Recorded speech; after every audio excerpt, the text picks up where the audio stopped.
So welcome everyone to the Epic Love Free Taster session.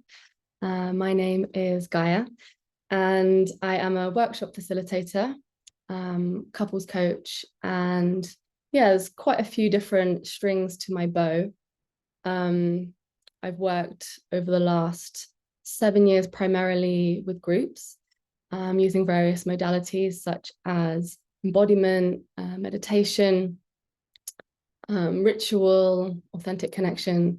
And the thread that really runs through all of my work is around authenticity and the desire and the longing that we have to be able to really show up as we are, to feel empowered in the relationships that we have, and to be able to be both boundaried and connected at the same time. And so I want to start by sharing a little bit about my own story. And that's really what has led me to delivering this session today, and going into couples work. So I've been in a partnership for the last 7 years, and we actually got married earlier this year, which I think is kind of a miracle that we got there, because we had from the beginning a very fiery kind of relationship. So lots of passion, lots of love, but incredibly tempestuous. And we'd have many, many ruptures that could last for days or even weeks.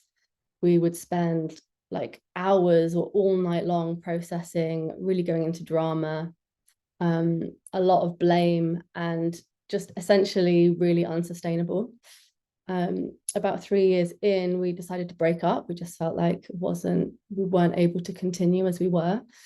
And about a year after that, 6 months to a year after that, we got back together, and we just felt like the love there was so strong and there was so much potential for an epic love and an epic relationship, but something in the dynamic wasn't working. So we knew we really needed help, and we sought out a couples coach.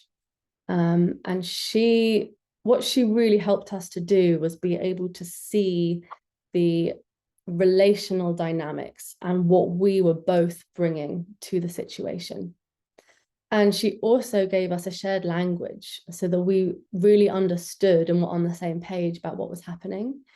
And she also gave us a lot of incredible tools, both communication tools and also self-inquiry, inner child work tools, that meant that we were able to come out of drama and out of dysregulation and mutual triggering and into a place of connection and being able to work through conflict from a place of maturity. And that's like really what I love so much about this work, is that it is about upskilling you so that you're able to do the work. And it really is a practice. It's like building a muscle. And so using these tools at the beginning, even using them badly, is going to be better than not using them at all. And as I kind of continued on with this work, so we were in couples therapy for probably about 6 months to a year. I'd say in the first 3 to 4 months, we really noticed huge changes. And then in the second 6 months, we were kind of going for top-up sessions. And I kept seeing my coach individually, and I really noticed how the rest of my relationships were being changed and transformed. And I was really able to see so much more about myself and my own patterns that I wasn't able to see before. And I kind of feel like this work really has the potential to shift society and shift our culture. And I really don't see this work being taught in many places at all. And so, I'm feeling really grateful for everyone on this call who has decided to spend their Wednesday evening with me learning about these frameworks. So the introduction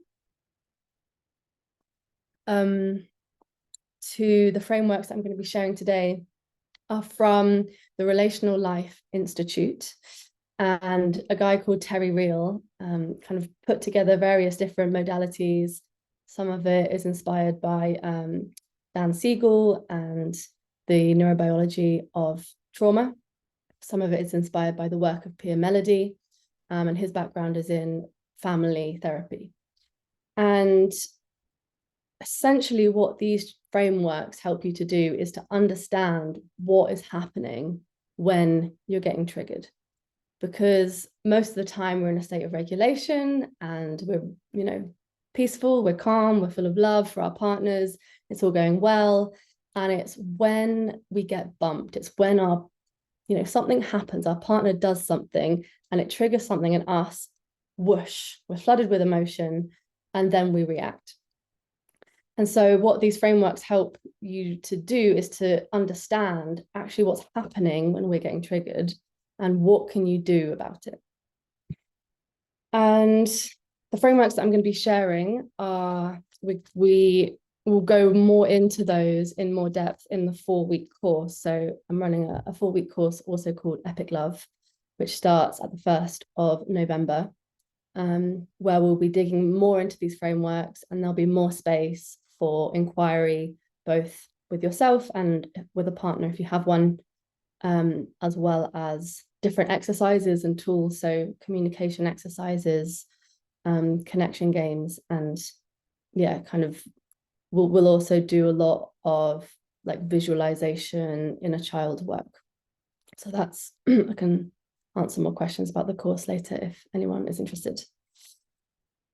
So relational life therapy, I'm going to refer to this as RLT. RLT sees people as a system and sees a relationship as a system. And that is, that situates you both in your external system, so your family constellation, your societal roles, and your cultural background, as well as your internal system. And your internal system is the different parts of you. So the part of you that is able to be, kind and compassionate and curious, the part of you that can be, I'll talk about myself, the part of me that can be entitled or demanding, the part of me that can get collapsed and feel like I'm the victim. So it sort of like looks at the different parts of yourself and how those different parts of yourself relate to the parts of your partner. And what is helpful about looking at a person in a relationship as part of a system is that you're able to zoom out and see where the system needs attention. And the idea is that when you change one part of the system, the rest of the system changes. So most people come to couples coaching, and I actually include myself in this, thinking that your partner is the problem and they're the one that needs to change, right? That's really normal. And that is 50% true. The other 50% is that you also need to change. And that's the only thing you really have agency over. All you really have control over is yourself. So once you understand what your relational dynamic is, you can then understand what you need to do to change. And when you change, then the relational dynamic changes. And this works best when you have both people in a partnership who are willing to do the work. When both of you are looking at your stuff and changing, that is when this work is like really golden. So the frameworks I'm going to teach today will be 3 frameworks. The adaptive child versus functional adult is the first one. The second one is the neuroscience of relational trauma. And the third one is the relationship grid. So hopefully by the end of this session, you will all have a much deeper understanding of your inner parts, what happens in your brain when you get triggered or whooshed, as I also call it. And I'll start to kind of, give you a little flavor of what you can do to essentially start changing the system. So functional child versus, or adaptive child versus wise adult. So if some of you might be aware of internal family systems therapy, that modality is a bit more widespread in England. As far as I'm aware, actually, RLT is kind of mostly known about in America. So it maps on quite nicely the internal family systems model with this model. And it looks at the different parts of ourselves. So, hi, Giles. So we have the wounded child. The wounded child is usually very, very young. And it is, it's the part of us that experiences trauma at a very young age and feels very hurt. And so whether you've had like trauma with a big capital T in your childhood, or whether you've had actually a relatively speaking, very loving childhood, every child is going to experience some kind of traumatic event, multiple traumatic events. Even just like mom is busy on the phone for 5 minutes and you're left to cry for 5 minutes, like that is a mini trauma. So essentially, our personality is kind of created through all of these like little mini traumas and how we learn to cope with that. So the adaptive child is the coping strategy. The adaptive child usually develops a little bit later, maybe more around the age of like 5 to 10. And that part of us is learning to cope with the environment. So it's a coping strategy in childhood. It then becomes a defense mechanism in adulthood. And usually we are interacting with the adaptive child when we're in a dysregulated or triggered state. So I'm not really going to talk very much about the wounded child. The adaptive child is the strategy that protects the wounded child. So it's trying not to feel the pain, the hurt, the abandonment, the rejection. So that's the adaptive child's function. And it's right and good. We all have this part of us. And the wise adult is the part of us that is able to be regulated. And it is open, it's warm, it's curious. And so what we're really talking, and I'll kind of go a little bit more into detail in this in a minute. So what we're really talking about is kind of two primary states: regulated nervous system, dysregulated nervous system. Dysregulated nervous system is the adaptive child. When we're in this part of ourselves, we cannot be relational. The adaptive child is not interested in intimacy. The adaptive child's function is survival and protection, self-preservation. The regulated state, the regulated nervous system state, is synonymous with the wise adult.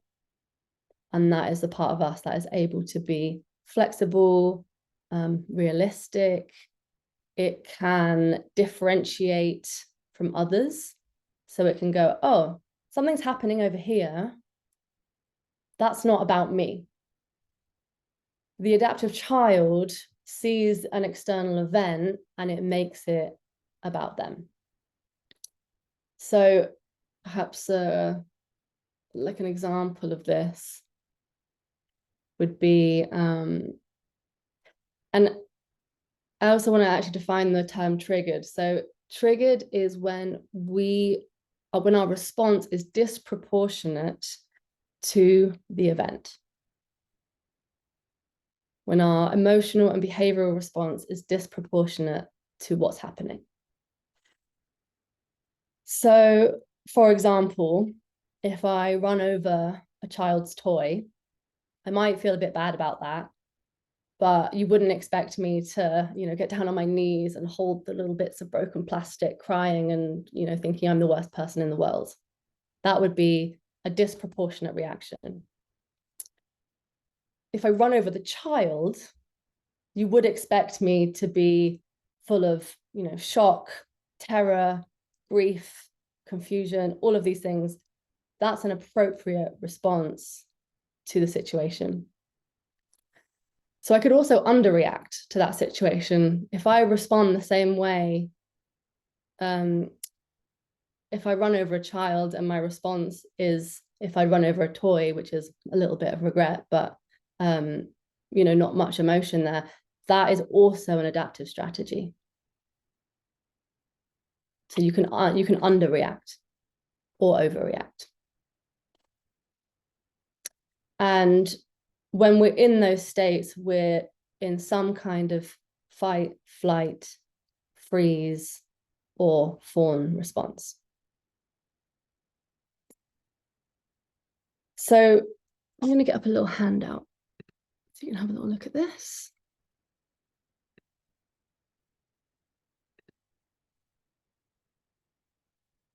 One moment.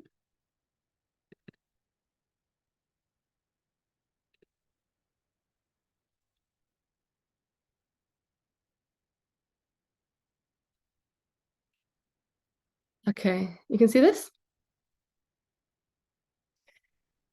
So these are the different attributes of the adaptive child and the wise adult. The adaptive child, it's a reflex. It's something that happens unconsciously. It happens in a split second. Something happens, we get whooshed, we're in it. So when we're in the adaptive child, we have black and white thinking. We're a perfectionist. We're harsh, rigid, relentless, certain, collapsed or defiant, constricted in the body, and restricted in the mind. And I actually find this one really helpful, constricted in the body. So a lot of this work is a very much an embodied practice. So it's kind of noticing like, okay, I've had a big flood of emotion. I'm feeling like there's a lot going on. My body's tightening up. And all of these states, there's a certain finality to them. The wise adult is practiced, is developed with practice, and it takes conscious effort. And it can take many years really to get good at bringing the wise adult online. So the wise adult is nuanced, it's open and curious, compassionate, realistic, forgiving, flexible, warm, yielding, and relaxed in the body. And so what we're looking to do in this work is this is going to happen, right? We're going to get triggered. We're going to get whooshed. We're not looking to eradicate this response. This is a very natural response. What the work is about is creating enough of a gap between the initial like whoosh of the stimulus and then your reaction or the response. So the wise adult is something that we practice. And it's kind of like softening the adaptive child and helping the adaptive child to feel safe enough, because the adaptive child is a strategy, it's a defense.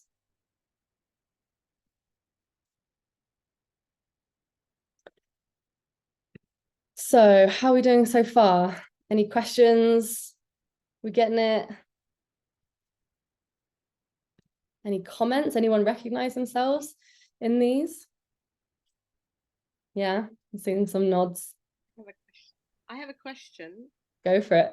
Hi. No, just will you be able to send us this? I've just done a screenshot. Yes. Yeah, thanks. Yeah, all of the handouts that I'm sharing right now. I'll send to you in a follow-up email. Thank you. So when you're having like a whoosh response, you know, start to notice. One of the actually the first things you can do is just notice, like, okay, I'm in my adaptive child right now. Like, pause, slow down. It can take a while to notice, and it can take me a while to notice. The ones for me that are particularly relevant, I notice, is this kind of this like the certainty either of like that I'm right, that I've been wronged, a kind of feeling of like, you know, it's all ruined, I'm never going to be able to get out of this, like the day's ruined. And it can also be this kind of like relentless, the part of me that like just wants to keep on working it out and keep on like going round and round, and kind of like getting stuck in this drama.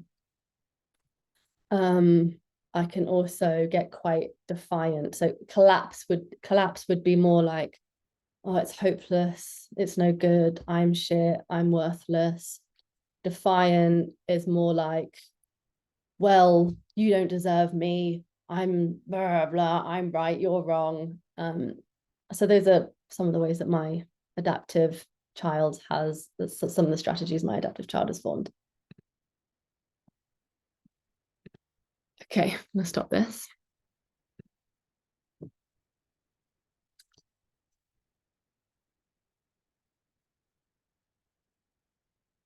Okay, so the second part of this, the adaptive child versus wise adult. So this maps really nicely onto the neuroscience of what happens when you are triggered. And so this is around relational trauma. So essentially, yes, I'll share this first.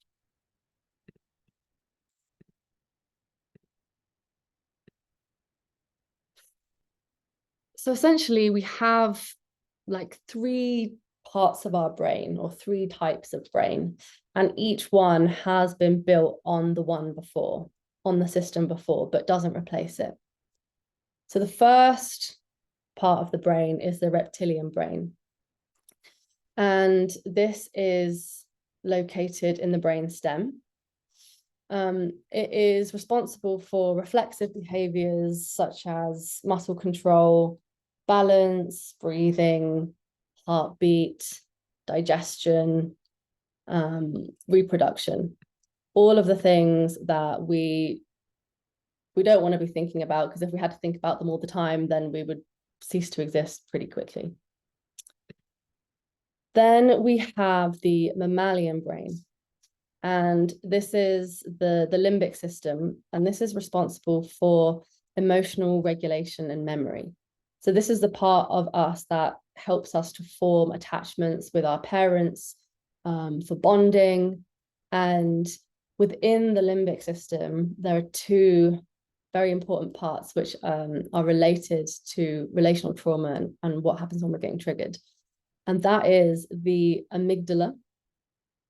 So the amygdala scans our environment 4 times a second. 4 times every second, your brain is scanning the environment, going, am I in danger? Am I in danger? Am I in danger? And the second important part of the limbic system is the hippocampus. And so this part of the brain is very important for memory storage. And I'm going to come on to it a little bit later, how these two work together. Then on top of that, we have the human brain. That's this bit here. And this is the prefrontal cortex, or also known as the neocortex. And this is responsible for thinking, reasoning, and logic, conceptualizing, speech, emotional control, sustained attention, and judgment. So basically everything that can kind of figure out, like, okay, this is what's happening now, you know, not what was happening to me, you know, 30 years ago, whatever, 50 years ago. And it's the part of us that is able to communicate a new speech. And it takes about 4 seconds for our prefrontal cortex to process information. So the amygdala is scanning 4 times a second. The human brain, the prefrontal cortex, takes 4 seconds to process information. So there's a big delay. So I'm going to use my hand as a model for kind of what happens when we get triggered. So this hand brain model was invented by a guy called Dan Siegel. Right, so you've got the lizard brain in this part of my hand here, represented by the palm of my hand. So breathing, reproduction, reflexive stuff. Then we have the limbic system. So that's my thumb. And if you want, you can actually follow along with this, because somehow I find having like an easy represented model in your hand, there's something about actually knowing how the brain works and being able to see it that really helps us in being able to change our brain state. So the limbic system, that's the mammalian brain. This is around emotions, bonding, attachments, and it's also that has the amygdala and the hippocampus in it. Then folded over the top like this, you can kind of see the brain shape. This is the prefrontal cortex. This is responsible for logic, reasoning, speech, all of those things. So when it's all together like this, that, you know, they sit on top of each other, they communicate with each other, that's what's called the integrated brain. So we're feeling nice and calm, nice and regulated. Hopefully we're all in this state right now. Everything's connected, everything's working together really nicely. So what happens when we're triggered?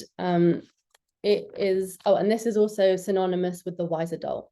So this would be like the wise adult state of our brain. So what happens when we get triggered is that our amygdala in here scanning the environment 4 times a second.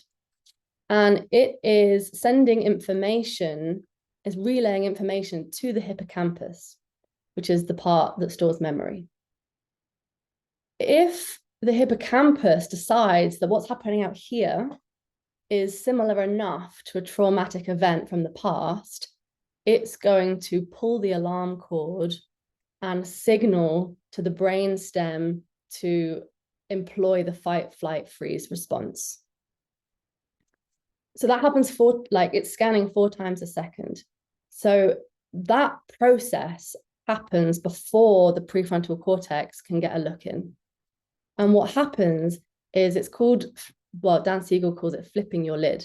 And essentially the neocortex comes offline. So this is no longer connected to the limbic system and to your brainstem. And I see I've got a question. I'll come to that in a minute. So we flipped our lids. So what this means is we don't have access to the part of our brain that can reason and make sense of what's going on and go, oh, actually, there isn't really a threat happening out here. It's all okay. That part of our brain has gone offline and we're in the survival mode. That's the adaptive child. So this is really, really helpful if we need to run away from a wolf or a lion really fucking fast. Like, excellent. It's not so great when it's our partner who's, said something in a tone or pulled a certain face that is reminding us of a childhood memory, and it's alerting our brain that there's danger.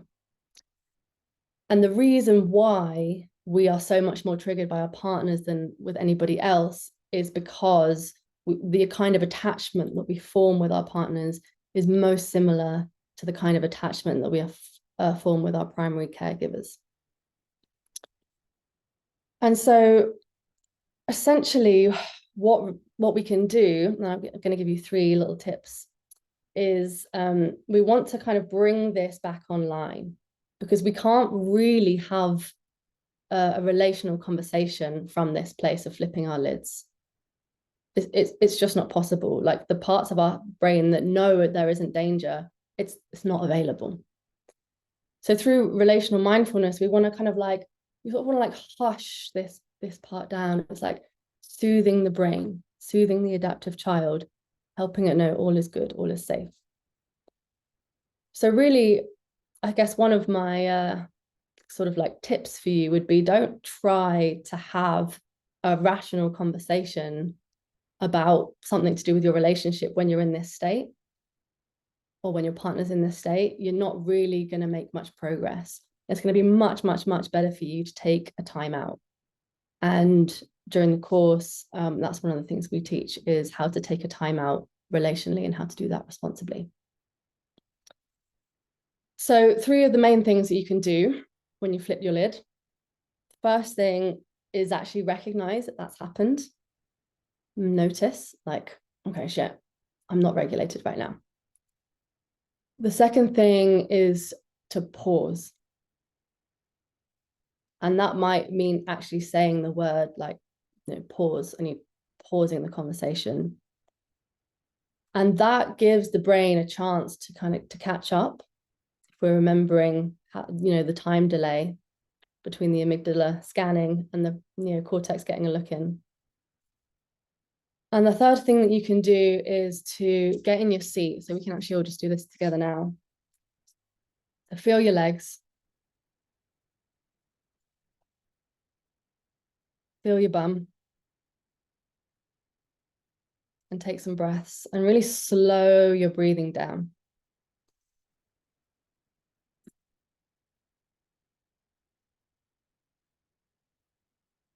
So when you're breathing out for longer than you're breathing in, you're signaling to your brain, we're good, we're safe.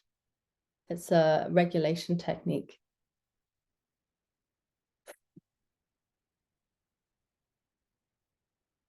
And you might need to take, 5-10 minutes, pause, get your seat, get your legs, really feel sensation in your body. So those are three things you can do. And what you're doing in that time is you are elongating the gap. You're giving yourself more space to go from the whoosh of the emotion, the lid got flipped, to the reaction. And that is a big part of the work. It is elongating that space, because the more space you have between the whoosh and the reaction, the more agency you have to choose which pathway you go down. Like, am I going to do the thing I always do? Or am I going to be relational? And that really does take time. It really does take practice. I'd say I'm getting reliably good at this now. And I've been doing this work for three to 4 years. So like the first year or two, you really are like in the gym, building up the muscles, and it's hard work. Or you might notice, and I had this a lot at the beginning, where I would know I was triggered, I'd know I was whooshed, but I couldn't stop myself going down my regular pattern of getting reactive and getting defensive and becoming controlling. And there was this kind of like, quite strange feeling where there's like the relational part of me that was like, no, don't go down that way, no. And the adaptive child that's just got in the driving seat and it's just like, fuck you, we're doing this thing. So yeah, that process takes time. So something that we teach on the course, and if you want to create deeper change, and understand more deeply about why a particular incident is triggering you, why a particular tone of voice or whatever it is triggering you, we use inner child work and visualization techniques, which help you to gain access and, feel your body, feel your emotions, get a sense of how old this part is, and then start working with this part to differentiate from it. So you begin to unmerge. So rather than just being so consumed in the anger and consumed in whatever the narrative is, you learn to take a step back from that and and really develop a relationship. It's like reparenting your inner child. And it's giving your inner child the love and the nurturing that you didn't get at that time. And what this does is it rewires the brain. And the way it rewires the brain, we want to be, this flipping the lid, it's not either on or off. It's not a switch. It's more of like a dimmer. So we kind of want to like activate the memory enough that, the hippocampus is activated, but we want to stay regulated enough that we can kind of communicate with that part of us and say, oh, that's not happening anymore. That thing that we had to employ the strategy to cope with, that's not happening anymore. And we can like, shh. And that creates a new neural pathway. And the more times you do that, the more that pathway is strengthened and the old pathway becomes obsolete. And the analogy I quite like to use for this, it's like if you are cutting a pathway in a jungle, right? The old track that you've been walking down your whole life, that's really easy, right? All the path is cleared. This new pathway, you have to like hack through with your machete, and it's quite time consuming. And if you leave it, it will just overgrow again. So you have to consistently go down that pathway over and over. It's a daily practice. It's a moment to moment practice. And eventually that new pathway that you're cutting, that becomes the new pathway that your brain takes. And the old pathway begins to overgrow.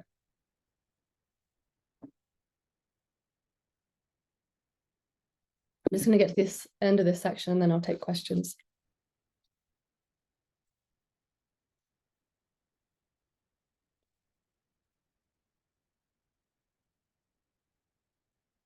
And yeah, the kind of key part to the inner child work really is about compassion and healing trauma. The key to it really is compassion.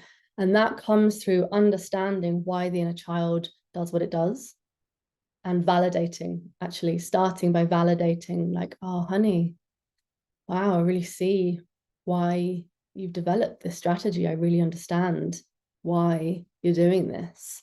And thank you for protecting me in the way that you have. And like, I'm here now, and I'm going to look after you, and I'm going to keep you safe.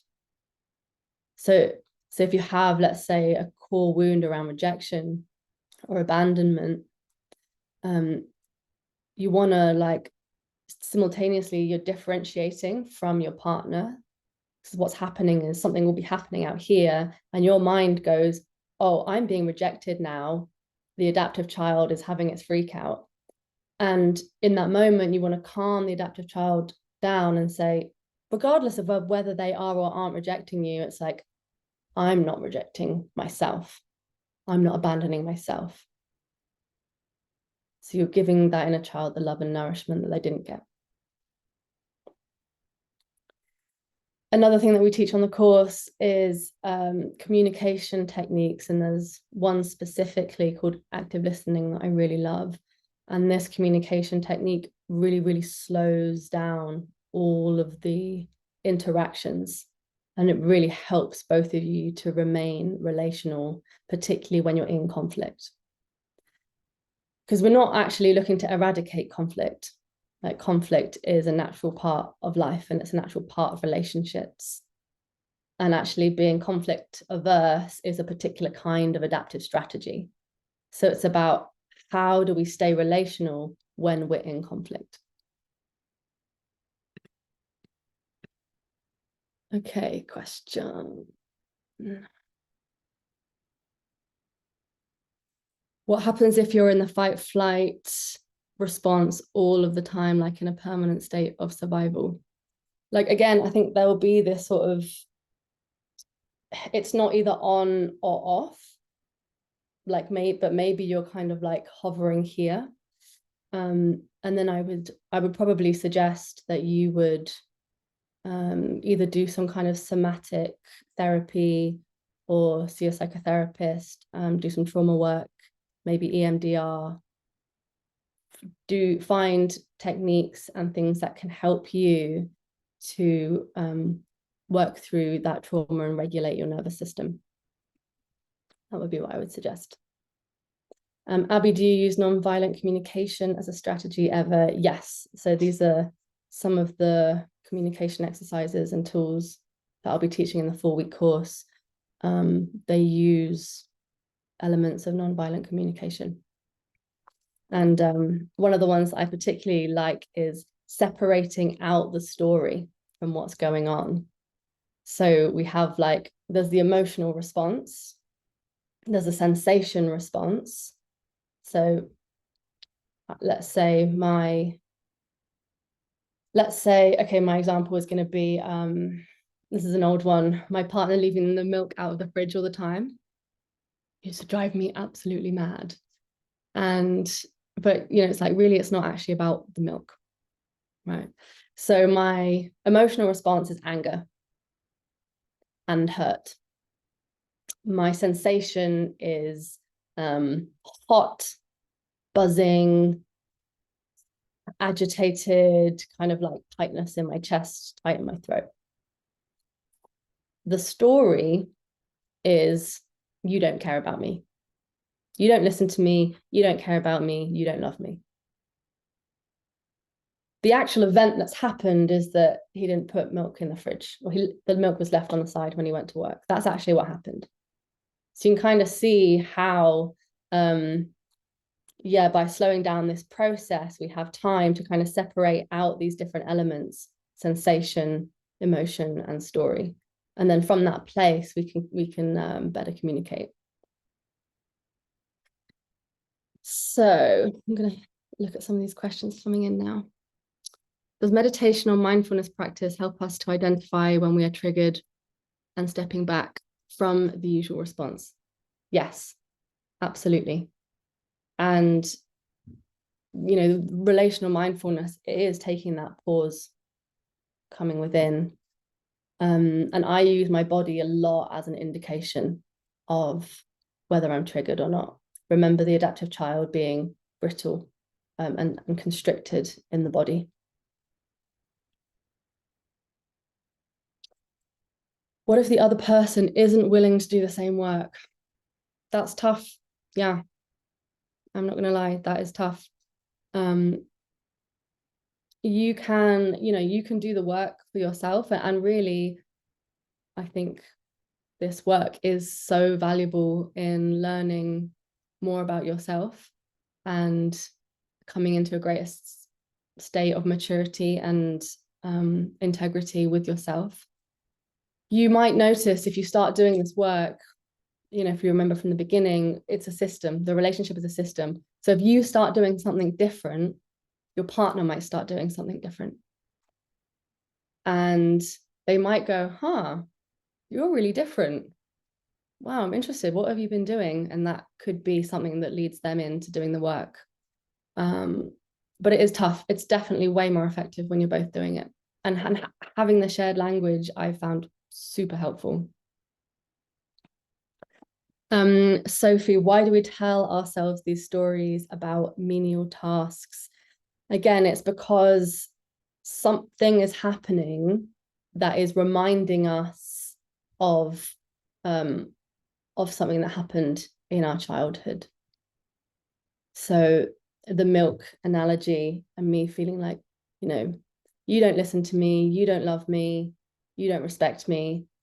These will have been, things that happened in my childhood, and that's what's getting touched. So I'm no longer with the milk. I'm in a regressed state, and that's why I'm getting so agitated. I don't have a partner now, but how can we use this with our relationships going forward? I think my main regret in my relationship is not learning about this sooner and not getting help sooner. And I think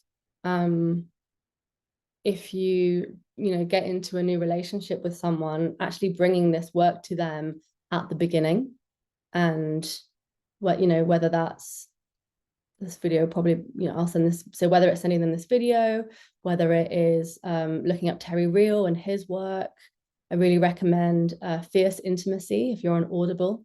Fierce Intimacy is a really great resource, and kind of bringing your partner in from the beginning, and potentially if they're not willing to do the work, or if they're not interested, maybe that's not the right person for you. And Kamal, do you run the course more than once a year? This is the first time I'm going to be running this course. So yeah, if it is popular and people want more, then I'll definitely run it again, probably in the new year.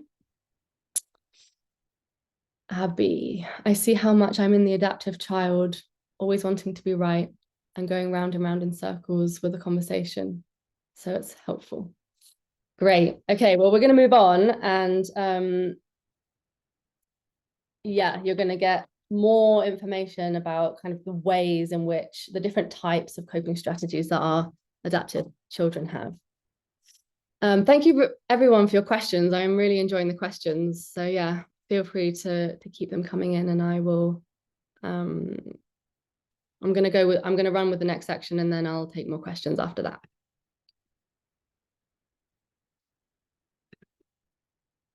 So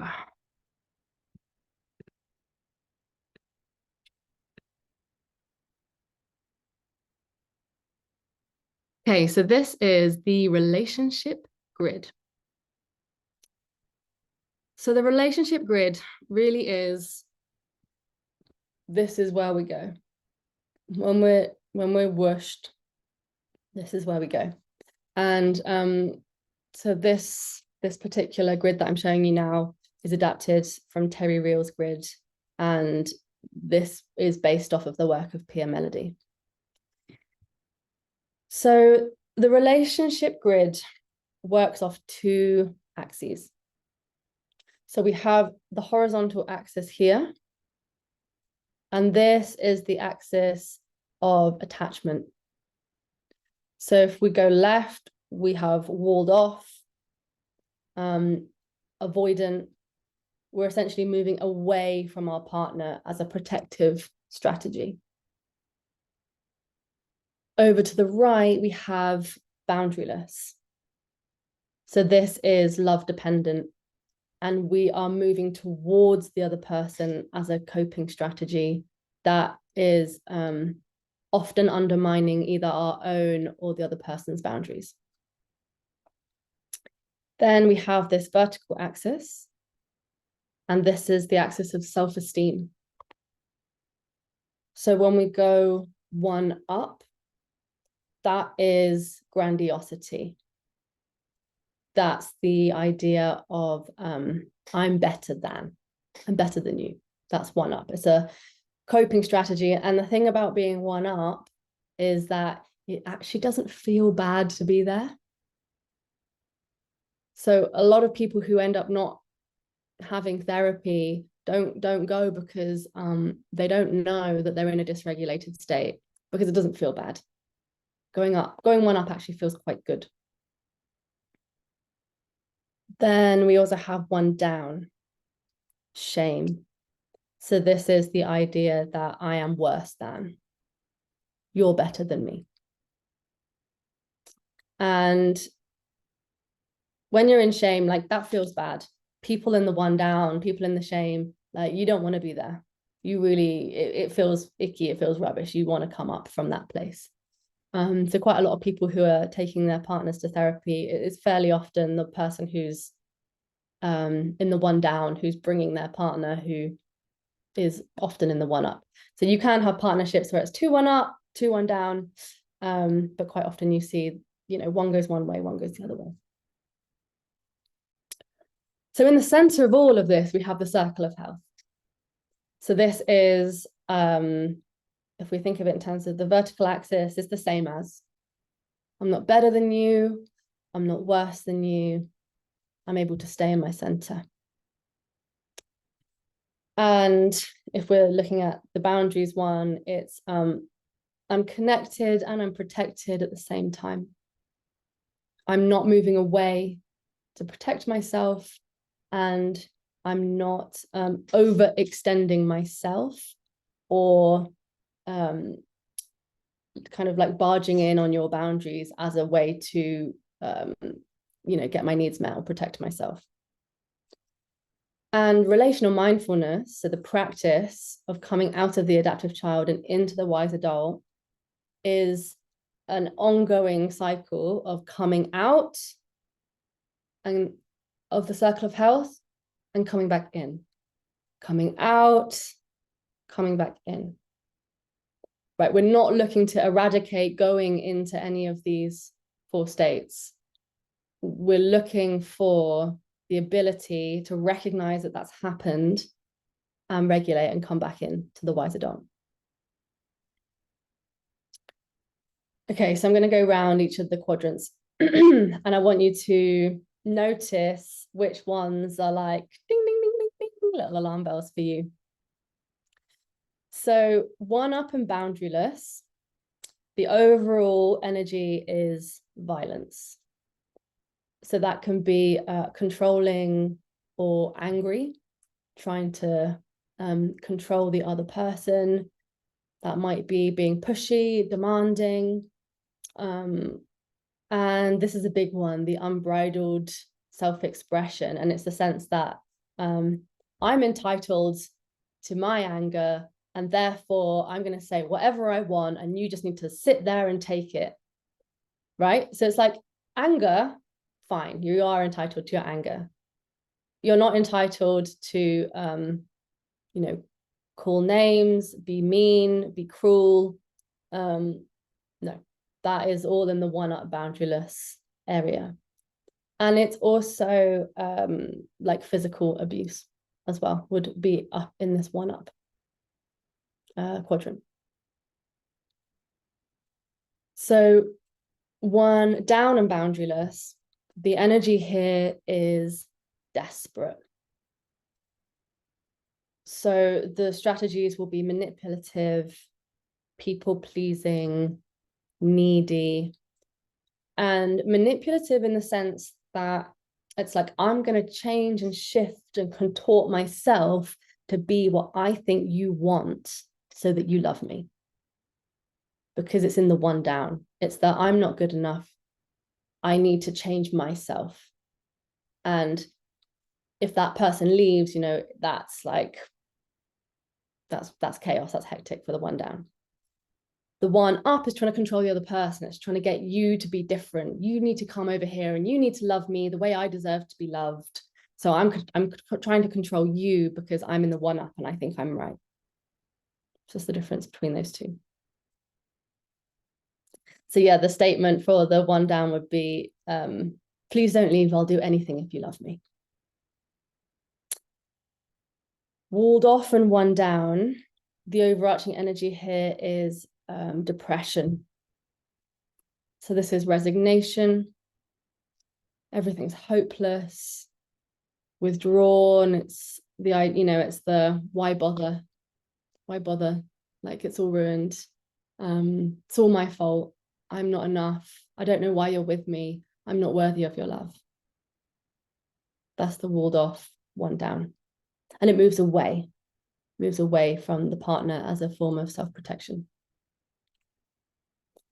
And then we have 1 up and walled off. So the overarching energy here is meanness and entitled.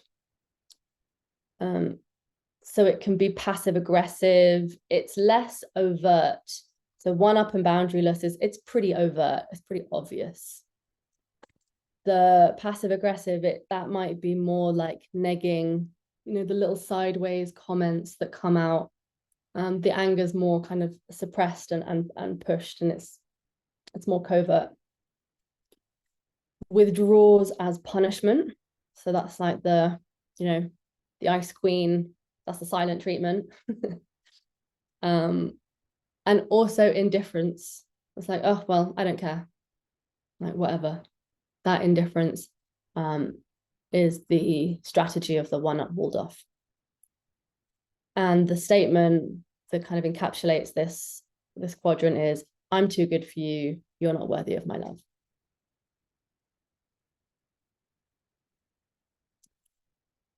Okay, so now I would really love some people to come on and just share a little bit about where you think you are from looking at this.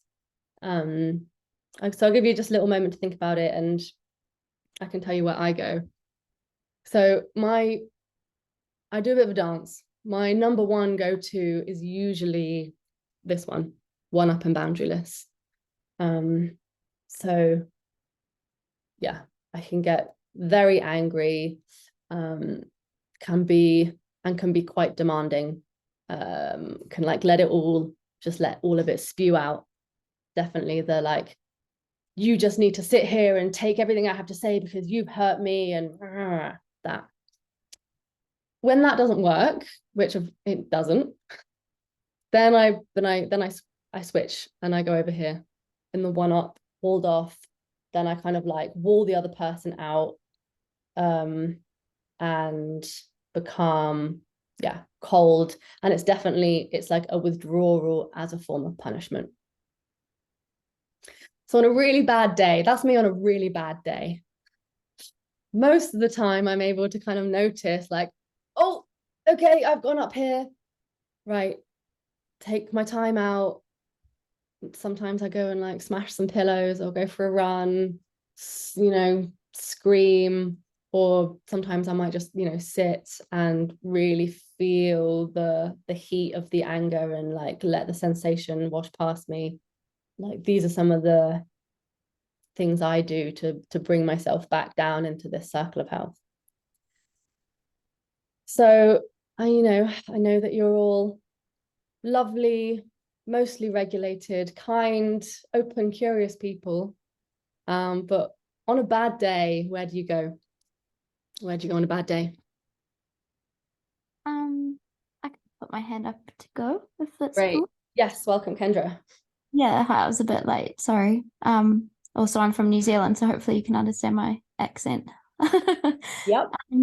I'd say I really go to like the walled off, and I've really resonated with everything you've said about the triggered child, and you sort of draw on the closest past memory of, what's most relational, and it's that childhood sort of, oh, I've done something wrong, or so it's sort of always go to that and revert very strongly to like that one very similar feeling. So I've been trying to be really hyper aware of that childlike response to nurture it in the way that you said, it's okay, I'm here for you now, and you'll ultimately always be the one that can help regulate that above and beyond anyone else, like your partner or anyone.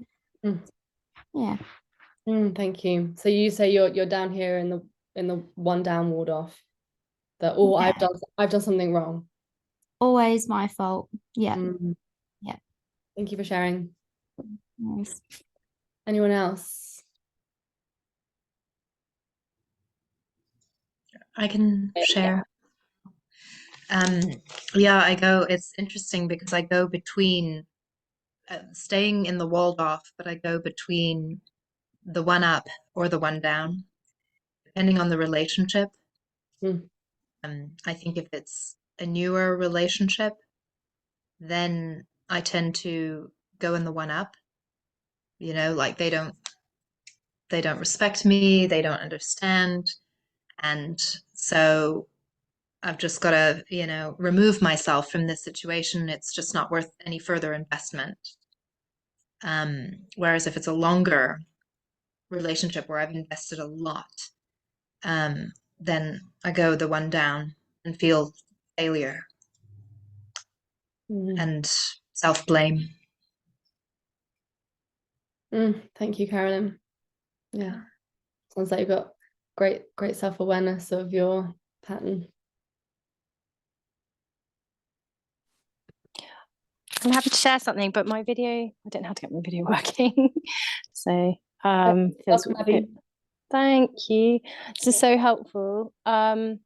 Yeah, I similar to what Carolyn was saying, I think I changed between what kind of person I've been within a relationship, and I had like a pattern of going for like avoidant, basically guys that were avoidant of kind of showing their emotions. So I would like be probably more desperate in that relationship, and that's the area I'd probably be in, because I'd become really anxious. Because I think I've got an anxious avoidant attachment style. But now I'm with more of a kind of secure person, who can also go a bit walled off. I think that's his kind of thing. But so I go into the violent bit as well, and can really demand an apology. That's what I often do. I'm always demanding an apology, and he's like, no, I haven't done anything wrong, so I'm not going to go. So it just goes round and round, just really goes round in circles, when we're both in that child state, because I don't get what I think I need, and yeah, he just gets more withdrawn, I think. So yeah, this is really helpful. Thank you. Hard relate. Thanks, Abby. Thank you. Yeah, anyone else want to place themselves on the grid? And I thank you everyone who's, stepping forward to share. And I know this is a vulnerable thing to reveal yourself in this way. So yeah, really just a lot of appreciation for everyone who's bringing themselves forward and in this moment. I can share. Welcome back. Thank you so much. It's been really helpful so far. And I've never seen this grid before.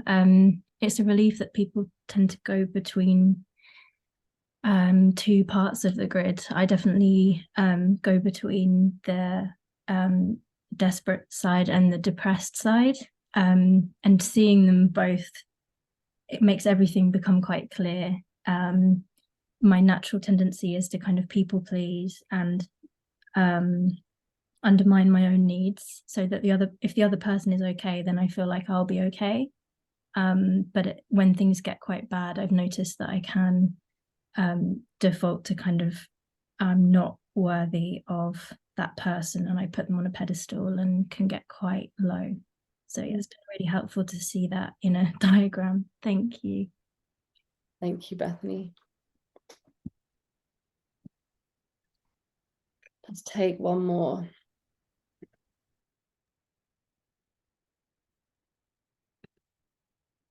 I'll have a go.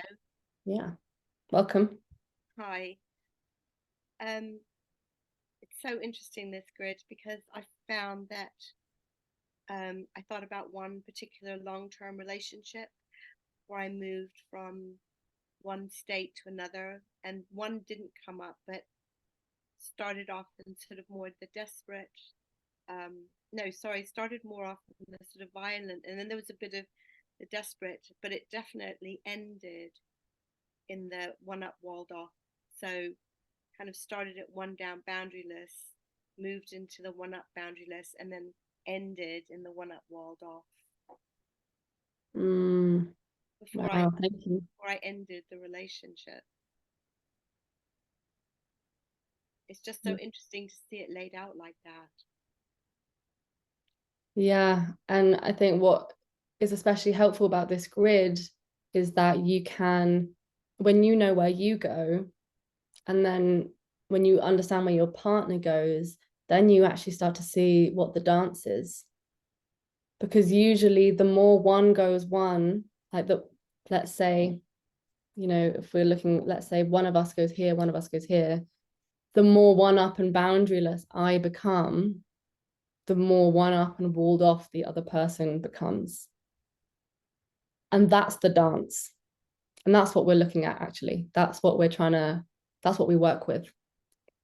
It's like good people, really good people, bad dynamic. Yeah. Right, can I ask you a quick question? Go for it. I was just looking and I realized my partner and I are very much both the walled off type. Sorry if you've already touched on this, I'm a bit tired, I don't remember. But if they're the same natural response, how do you work with it not really being a dance? If you're sort of batting heads at the exact same triggers, the exact same responses, because we're just like two spirits exactly the same way that we respond. And that's been a really new things. I've always been the empath narcissism sort of relationship, and being so on par with my current partner, it's been a real interesting navigation. So you're both walled off? Yeah. Are you both one down as well, or is one of you? Yeah. You're both walled off. Yeah. Very similar. Yeah. Yeah. So the thing with the walled off you need to convince your inner child that intimacy and connection is a good thing. Because if you're both in the walled off, you tend to be a distancing couple. So there's like fighting couples, there's distancing couples, and there's both. People who do both. And so the danger with the walled off is that there can be so much distance that it takes more conscious effort to bring the connection. Because a fighting couple, there's almost too much connection. You need to like bring more coolness. And it's also about coming up from the one down. So it's like recognizing that thought pattern of I'm a bad person, I'm wrong, I've done something wrong.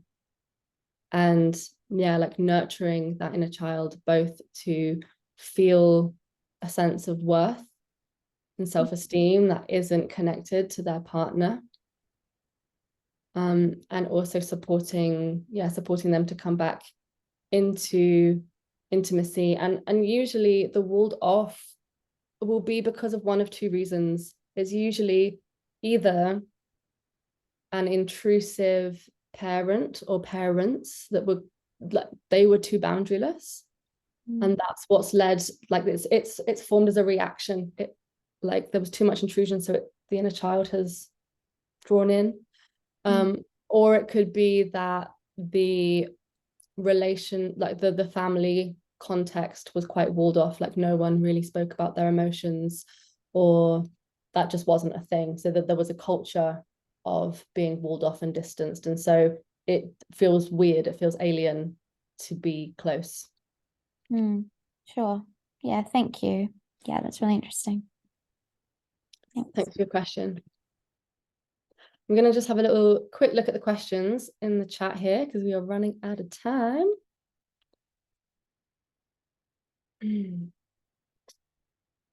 Oh, I think there's just a few people dropping off because they had to go. Okay, so I'm going to stop sharing this now. And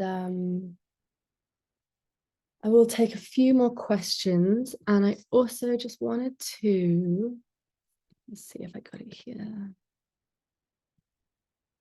Yeah, just give a little bit more information on the 4-week course that's coming up. So it's going to be going through 4 different weeks, which each week is going to kind of take some. So the week 1 is going to be the neuroscience and the adaptive child, that lesson, and then doing more deeper inquiry with that, and getting to meet your inner child. So that will be we're starting the process of the reparenting and teaching relational mindfulness. And if you're with a partner, you'll do inquiry with your partner, and if you're single, then you'll do inquiry with someone new each week. The second week is on where we go when we're triggered. So that's looking more deeply into the relationship grid, understanding more about why we go into those places. So we kind of started that conversation with Kendra, talking about what actually creates either the walled off or the boundaryless, or the one up or the one down. If you're with a partner, there'll be an inquiry about where you each go and a discussion around that.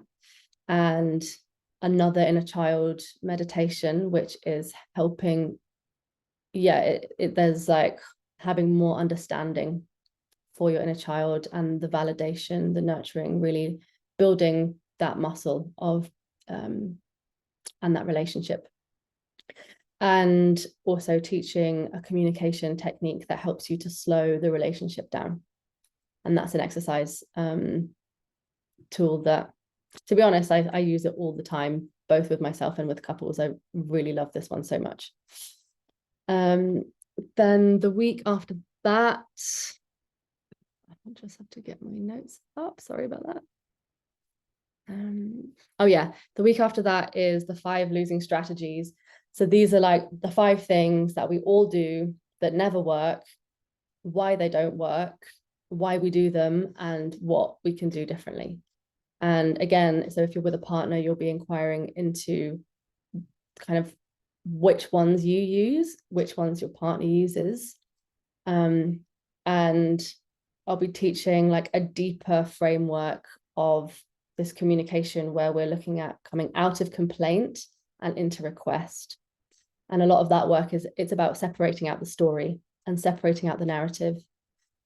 So if you think about the grid, you know, the narratives where it's like, I'm not worthy, I'm not good enough, you're too good for me, like it's starting to slow down so that we can unpack and unpick all of those stories. And when we're coming to our partner with, it's very different coming to your partner saying like, you know, you did this and you're such a blah, blah, blah, as, oh, when you did this, I got really angry and I noticed the story I had was, you don't love me and respect me. Is that true? You know, it's like a very different way of communicating. And the final week, week 4, is all about building the buffer of cherishing. And so, yeah, I'm just going to teach like lots of exercises and things that I found really helpful myself around really appreciating each other, learning about your different love languages, learning how to connect. Because when you've really built the buffer of cherishing, then when a bump comes or a conflict comes, it's much easier to roll with it because you've already got this like nice fluffy buffer of like, oh, we're good and we appreciate each other and we know that we love each other and we're expressing that in the ways that we each need to feel loved. And so that really is kind of like, that's like the backbone, I think, of a good relationship is in cherishing. And from there, you know, we can deal with life's challenges. So there we go. That's my pitch for the course. And you can also work with me one-to-one, whether that's solo or in a partnership. So I'll send some info in the email about that as well. So yes, thank you all very, very much for listening. And I'm curious if there are any other questions in the final 8 minutes that we have.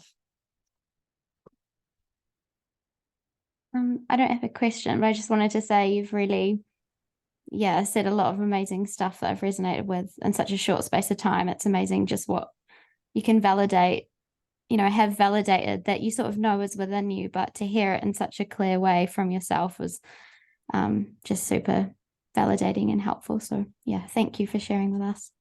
Thank you, Kendra. Thank you for joining. I really enjoyed your questions and your input. Thank you.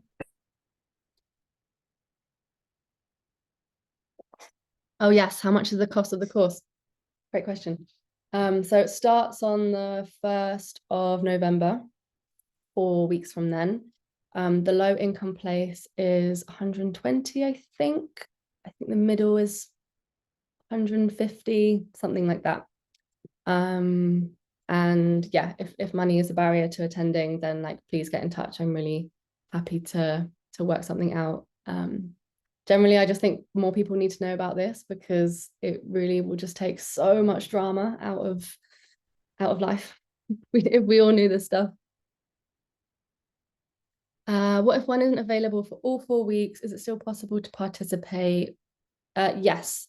So I'll record the teachings, and then there'll be notes, there'll be slides, and there'll be like little homework. I'll kind of give you all of the information. So the exercises, the inquiry questions, all of those things. So yeah.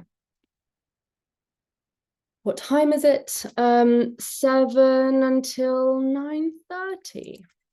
And my email address.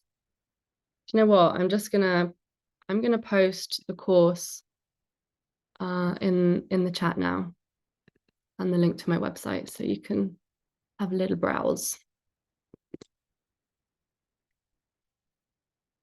On a meeting. So that's the course, and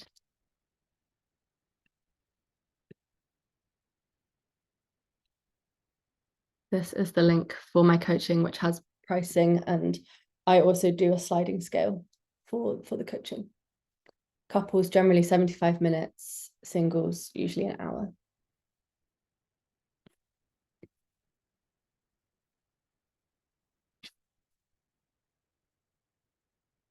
Okay, well, that feels like maybe a good place to end.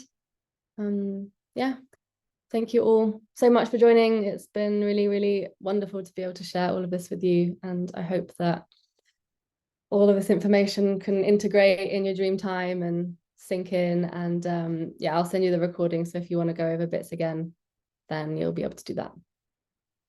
Bye, Thank everybody. you so much. Bye.